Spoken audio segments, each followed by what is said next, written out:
Propaganda. Clouds up across western Washington. It's 54 in Seattle. Currently 62 in the Rose City. It'll be a dry evening, and in the morning, just some patchy fog, temperatures in the 40s.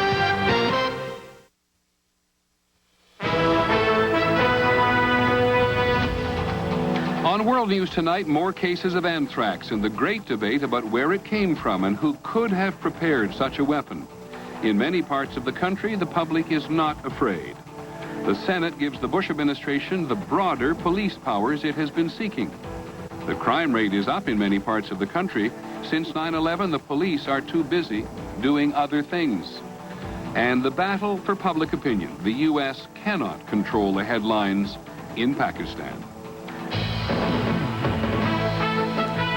From ABC News World Headquarters in New York, this is World News Tonight with Peter Jennings. Good evening, everyone. There have been more anthrax cases today, and the Bush administration is trying to speak with a single voice about the extent of the danger and how much talent it would take to create and send such a murderous substance.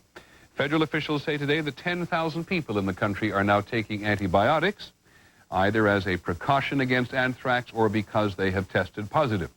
First, we're going to get a quick summary from ABC's Brian Ross on today's developments. The more we focus on this, the more we realize we're very focused on one letter. That's right, Peter. Really no more than a handful of deadly powder. Yet there are growing concerns about anthrax infecting the mail, with the case today of a State Department employee who says he was nowhere near the infected post office in Washington. There was no suspect letter discovered, but mail deliveries to the State Department were stopped at midday after a mail handler at a remote facility in Virginia initially tested positive for inhalation anthrax. It is, in fact, the first confirmatory test in our region that does not have a direct link, I was in the back room kind of link to the Brentwood facility. And it was just the latest of what are now 11 actual and suspected cases from Washington to New Jersey. Cases the FBI says could all be linked to just this one letter sent to Senator Daschle, loaded with a superfine and powerful anthrax that many experts say only a sophisticated operation could make. It is clear that the terrorists responsible for these attacks intended to use this anthrax as a weapon. We still don't know who is responsible. Late today, authorities said they had discovered 4 anthrax hotspots in the central New York City postal facility. And tonight, Senator Daschle said 2 more hotspots have been found in the Hart Senate office building, one in an air conditioning duct, another in a stairwell.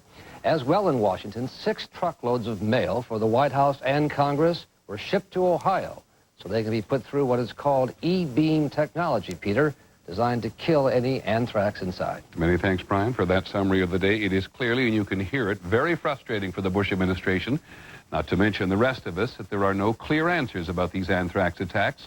They cannot trace it back to a sender, and there is simply no single conclusive answer to who might even have the capability to do it. We hear from some that only a government has the resources, and from others that you can learn it on the internet. Here are the arguments from ABC's Ned Potter. The anthrax at Senator Daschle's office was so fine that many weapons experts said today it may have been the work of professionals with help from other governments. If it is, then that does start pointing more links towards state sponsorship. That does not necessarily mean an outlaw nation planned the attack, but whoever did it showed a great deal of sophistication. That extreme quality of material, I do not believe, is capable by just an ingenious graduate student. The reason it's difficult is not just that the powder has to be very fine, it also has to stay in the air for people to inhale. Without the right know-how, static electricity in the air would naturally make the particles clump together, so big that they would settle on the ground. But with the right additive, the particles would stay separated from each other, and therefore stay airborne. But there are dissenting voices. Some who say the equipment for making a fine anthrax powder is available commercially, some of it advertised on the internet, with a price tag around $30,000. It's been argued that scientists who know how to make certain medications or pesticides would also know how to get raw materials and use them for an effective anthrax powder. These are commercially available substances. They're available on open source from a variety of manufacturers in the United States and overseas. But still, the fact remains that nobody had ever managed attacks such as these before. Ned Potter, ABC News, New York. A new ABC News poll has found that Americans are very level-headed in the wake of the anthrax attacks. In fact, even with all our focus on it, the anxiety has eased in the last week. ABC's Judy Muller reports tonight from Los Angeles. It has been unrelenting. Anthrax fears still grip our nation's capital. Unnerving. There are no guarantees that mail is safe. And downright frightening. Terror by mail. So you'd think Americans would be extremely anxious about anthrax. I can't spend time worrying about something that I can't control. She's not alone. According to an ABC News poll, 77% of Americans say they are concerned about anthrax but not scared. And a whopping 92% believe their mail is safe. From New York, the chance of getting a contaminated piece of mail is so infinitesimally small. Your chances of winning the lottery are higher than that. To L.A. I'm not scared. Why not? Why? Because it's not here in L.A. yet. The polls show that those living in the East are more likely to express fear about their mail. People died. It's serious. There's also a growing feeling that the news media are exaggerating the danger. 46% believe that's the case, up a dozen points from a week ago. Like the media is spending 25 hours a day telling us we're all about to die from anthrax, when I just don't think that's A, true, and B, necessary. Necessary or not, most Americans remain stubbornly opposed to panic. I don't want to give the satisfaction to terrorists in panicking. Judy Muller, ABC News, Los Angeles. At the White House tomorrow, President Bush will sign into law a bill that gives law enforcement sweeping new powers of surveillance. The Senate passed the bill today by a vote of 98-1, despite some fierce opposition from civil liberties groups. ABC's Pierre Thomas joins us in Washington tonight. Pierre, the administration got pretty much what it wanted. Peter, the Attorney General said today the government will attempt to get terrorists any way it can. Let the terrorists among us be warned. We will use every available statute. We will seek every prosecutorial advantage. Law enforcement's new powers include making it easier to detain and deport foreign nationals, expanding the power to wiretap telephone conversations, giving the government power to review unopened voicemail, expanding the government's ability to track email, and harsher penalties for anyone harboring or financing terrorists. The government's campaign against organized crime in the 1960s is the model for the new Justice Department war on terrorism. Robert Kennedy's Justice Department, it is said, would arrest mobsters for spitting on the sidewalk if it would help in the battle against organized crime. But, Peter, critics say law enforcement will soon have too much power, and people's civil rights will also suffer. Thank you, Pierre. Indeed, that is an argument. President Bush today urged the Congress to act more quickly on its legislation to increase the security of air travel. This is legislation stalled because of very significant disagreements. We're joined on Capitol Hill by ABC's Linda Douglas. Linda. Peter, it's been 44 days since the attacks, and still Congress has not passed a law to beef up security at airports, even though both parties promised to do so. Security improvements at airports have been spotty at best. Some are patrolled by National Guard troops, but private companies still hire the baggage screeners, experience not always necessary. In New Orleans yesterday, a Southwest Airlines passenger boarded a plane with a loaded gun he forgot he'd brought with him.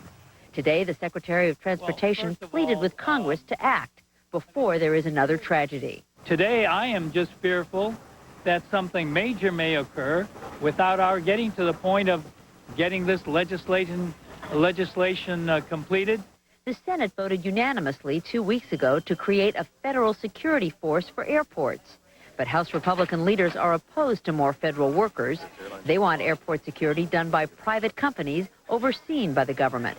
They complain the Democrats won't negotiate. It's not about what America needs in this bill. It's about raw politics. The president supports the House Republicans' position, but right now he is pressuring them to quit stalling and to have a vote, even if that does mean eventually federalizing the airport security workforce, Peter. Thank you, Linda Douglas on Capitol Hill. Now let's go to the war, the campaign in Afghanistan. Sources tell ABC's John McCarthy tonight that the U.S. has intensified its surveillance of a few sites where it believes Osama bin Laden and his followers may be hiding. But U.S. officials were sounding defensive on a couple of fronts today. First, regarding the pursuit of bin Laden, the Secretary of Defense acknowledged a lack of progress. He was asked, have we located him? Answer, no. Do we expect to get him? Answer, yes. The other source of frustration, a feeling that the U.S. may be losing the war of information. And for that, we go to Pakistan and ABC's Jim Wooten. In the first week of the airstrikes, a stray bomb falls on an Afghan village. The Taliban says 200 are dead. Days later, when reporters visit the site, they find nowhere near that number of casualties. But by then, the story is already out, the Taliban version. It happens nearly every day. In the Afghan embassy in Islamabad, the Taliban ambassador presents some murky account of American atrocities or Taliban success. This time, he says the U.S. is using chemical weapons and targeting civilians, and 1,000 have already been killed. Often, no pictures, no proof. But when Pakistan's papers hit the streets, look at the headlines. Those same Taliban claims word for word, and many Pakistanis believe every word. This story, the heads of 11 Americans presented to Osama bin Laden. Our newspapers are telling us the truth. They can see it in front of them, and they are telling us the truth of what's happening. And listen to this fellow on the Taliban's credibility. They're Muslims, he says. They don't speak lies. Those who subscribe to that don't need headlines to persuade them. But the reports of mounting civilian casualties, true or exaggerated, may jeopardize U.S. support among moderate Pakistanis. The U.S. has never done anything in this country to win the support of the people of Pakistan. By and large, the people look at the U.S. as not very friendly to the people. And with the headlines nearly every day here, America isn't likely to make any new friends. Jim Wooten, ABC News, Islamabad. When we come back, we'll take a look at the police, those distracted by potential terrorism. Other crime is on the rise. We'll take a closer look at the FBI tonight and look at the warnings it missed before September the 11th. And finally in the broadcast, we'll take a look at the cars that smile at you, wash you, and love you. A brief visit to Tokyo. This is World News Tonight with Peter Jennings. Brought to you by Kellogg's.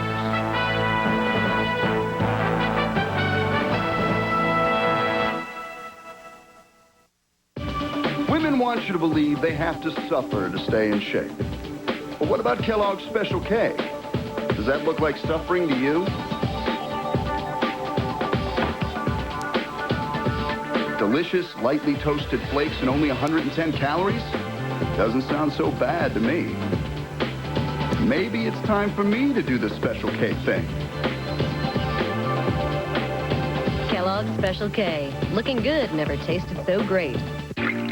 What's for lunch? Chicken stars. Condensed soup? You're an adult now. There's a better tasting soup. Progresso chicken noodle has all white meat chicken and bigger vegetables. See the difference? This is better. Now, about this glass. It's time to go to the better taste of Progresso.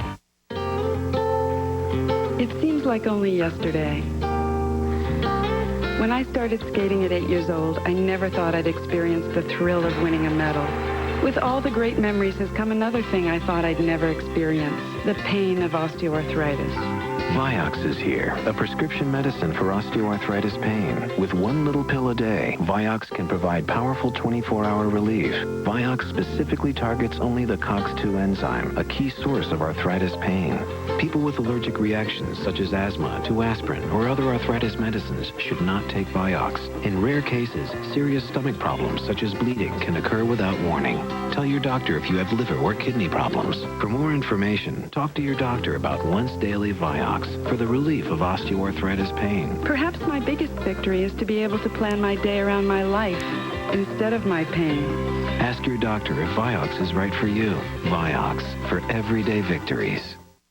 Your eyes need nutrition as well as the rest of your body. So Centrum and Centrum Silver added lutein to help maintain your precious sight. Now your eyes, your toes, and everything in between are covered by Centrum and Centrum Silver. More complete from Ada Zinc. As you may have figured out by now, there has been no anthrax found so far other than in New York, New Jersey, Washington, and Florida. But there are so many scares. A Home Depot store in Philadelphia closed for 5 days. A GM assembly line shut down in Michigan.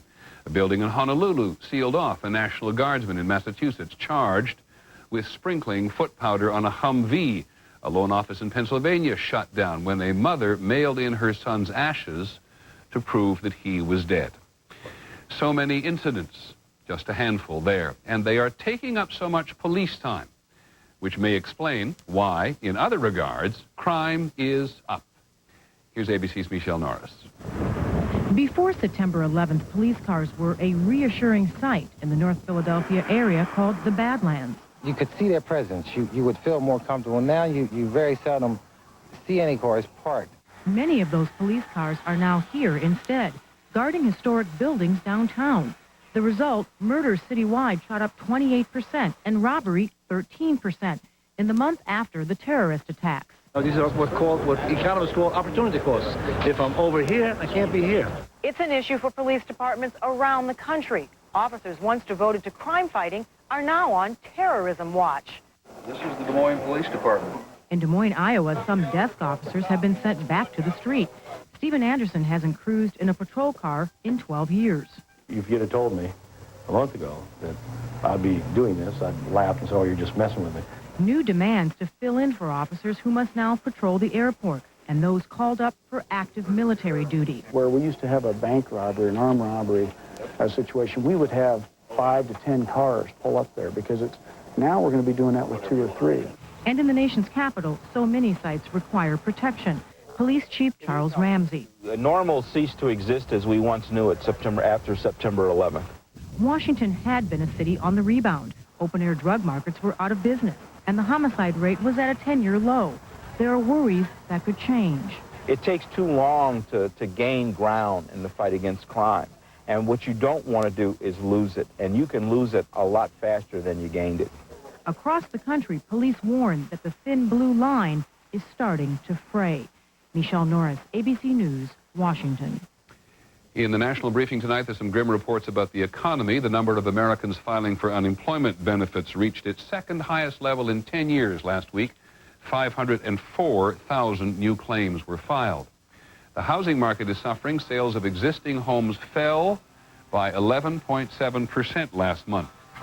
Ford is going to reimburse millions of customers who say a defect in their car and truck ignitions causes sudden stalls while on the road. Lawyers suing Ford say it could cost the company $2.7 billion. Ford says the ignitions are not defective.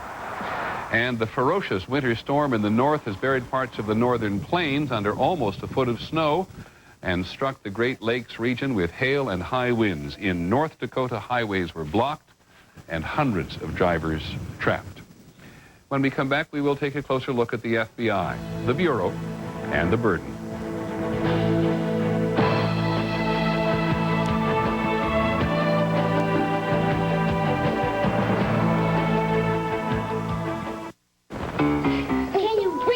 My guys want cookies. There's something better. Pillsbury ready-to-bake cookies couldn't be easier. Just place them and bake them. So I have more time just to hang out with my guys. Pillsbury, my heart to yours. Now, the same Caltrate that helps fight bone loss may help your colon, too. In a recent study, Caltrate helped reduce the risk of recurrence of colon polyps, a risk factor for colon cancer. The same Caltrate you take for your bones, now for colon health, too. Gotta go right now. Gotta go. Gotta go right now. Gotta go. I have to go now. If an overactive bladder makes you go and go and go, go to your doctor and ask about Detrol LA. Gotta go. Just one daily dose works for 24 hours to help control bladder contractions and reduces accidents and bathroom visits. You need a break? Not right now. Prescription Detrol LA. You shouldn't take it if you have certain kinds of stomach, urinary, or glaucoma problems. The most common side effects are dry mouth, constipation, abdominal pain, and headache. And I don't have to go right now. Ask your doctor about Detrol LA when you've always got to go. Even if you brush your dentures every day, you've been missing something. Brushing can miss odor-causing food particles. That's why you should use Polident. Polident powers away food particles brushing misses. See? Use Polident for better odor control. I am every man. And every woman who ever suffered from frequent, persistent heartburn. If you've treated your heartburn and changed your diet, but it comes back 2 or more days a week, then you may know about the burning pain of acid reflux disease. But there's something about acid reflux that I didn't know. Over time, that acid churning up can wear away the lining of your esophagus. I didn't know. I didn't know. I didn't. But today, there's a purple pill called Nexium. It's from the makers of Prilosec. Just 1 prescription Nexium a day gives many people complete resolution of heartburn symptoms. That could mean complete heartburn relief. And importantly, Nexium is also proven to heal erosions in the esophagus caused by acid reflux. Only a doctor can determine if you have this damage. Other serious stomach conditions may still exist. The most common side effects of Nexium and Prilosec are headache, diarrhea, and abdominal pain. So talk to your doctor and call this number for more information and for a free trial certificate for Nexium. Relieve the heartburn, heal the damage. It's possible with today's purple pill called Nexium. Tomorrow, harsh, intense, punishing. How will winter in Afghanistan affect our troops and America's war on terror? Watch Good Morning America tomorrow.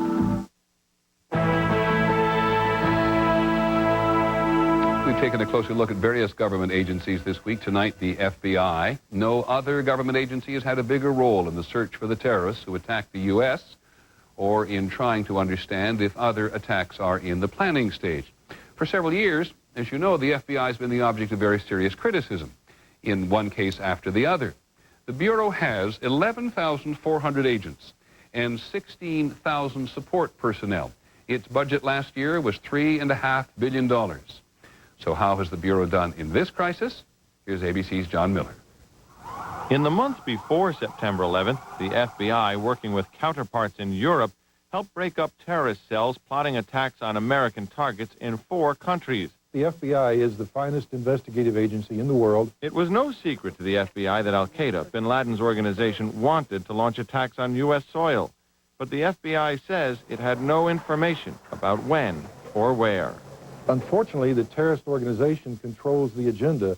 They determine when, they determine how, and they determine what. But critics, with the benefit of hindsight, say some early clues may have been missed.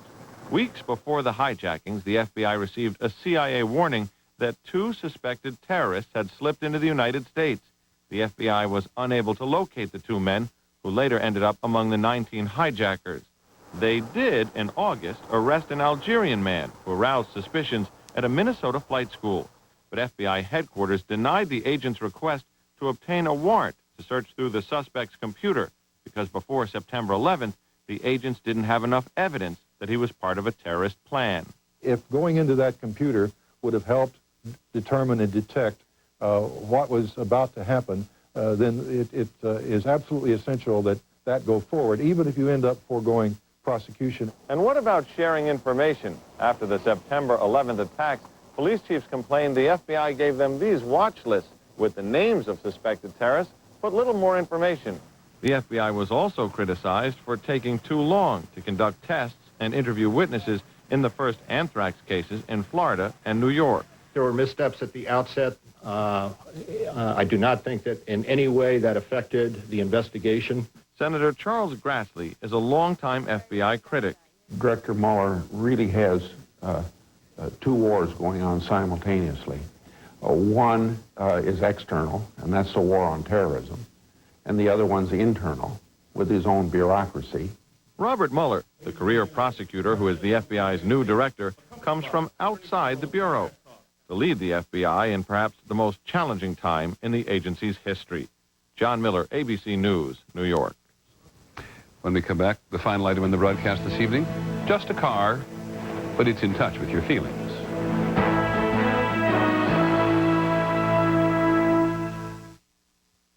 Enter a new era of discovery at Bristol-Myers Squibb, where groundbreaking genetic research is underway. Winning the Tour de France was a victory for cancer medicines.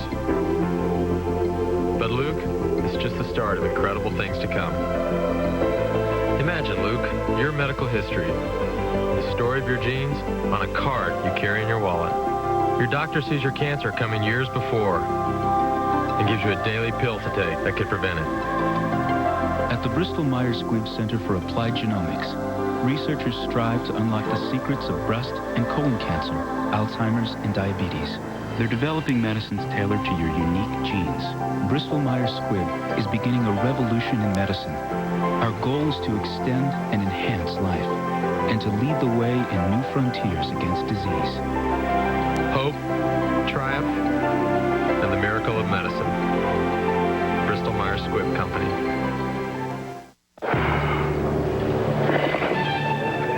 Heartburn? Give me a cold one.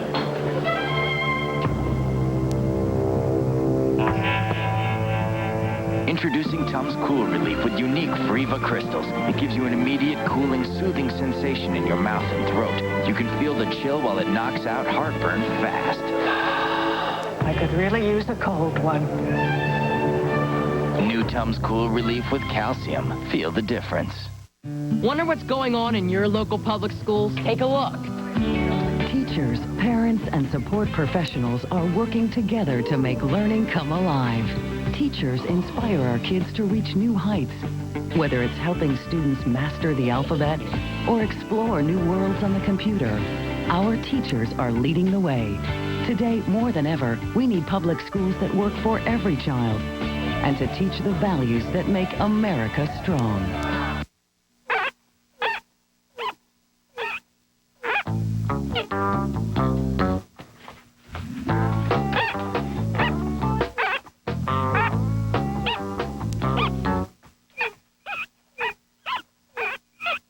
Ocean Spray is fortified with as much vitamin C as orange juice, so it's good for your whole body. Just leave the juicing to us. Ocean Spray. Crave the wave. Next on K2 News, you've heard about anthrax, but what if terrorists targeted our food? Local health officials are trying to figure out how or if they can protect us. We ride along for a Coast Guard security inspection for a look at the tougher steps they're taking in Northwest ports and why the U.S. government has guards heading from one border to another. It's all coming up next. Where does Osama bin Laden get his money? Is he getting millions from a friend of the U.S.? Following the money trail, an ABC News exclusive tomorrow on World News Tonight. Finally this evening, in search of diversion. And aren't we all? As we looked at this short preview from the forthcoming Tokyo Motor Show, we wondered if the French writer Jean Cocteau was right when he said the car is the one remedy for disorders of the great sympathetic nervous system. Well, we're not quite sure what he meant, but we're not quite sure what the Japanese designers are up to either. Toyota offers the Pod, which it says creates a more natural relationship between car and owner. When you open the doors, the seats arrange themselves. Put the key in the ignition, the car smiles. Not convinced? Well, maybe Honda is your thing. The Unibox, they call it, completely transparent. We see all sorts of problems there. But the seats are collapsible motorbikes, if that helps. Well, maybe Mitsubishi is your thing. If you're a scuba diver, there's a shower to wash off the salt. And yes, in that attachable suitcase, well, there's the scuba gear. As experimental cars, they may never make it onto the road. We understand. And that is our report on World News Tonight. Later this evening on Primetime Thursday, an interview with the sister-in-law of Osama bin Laden. And don't forget Nightline. I'm Peter Jennings. Have a good evening and good night. Tonight, you will see something you never have. This woman married Osama bin Laden's powerful brother. Tonight, she's the first bin Laden family member to speak to American TV. What does she know about bin Laden and his brothers? Watch Primetime tonight. Connecting you to your world.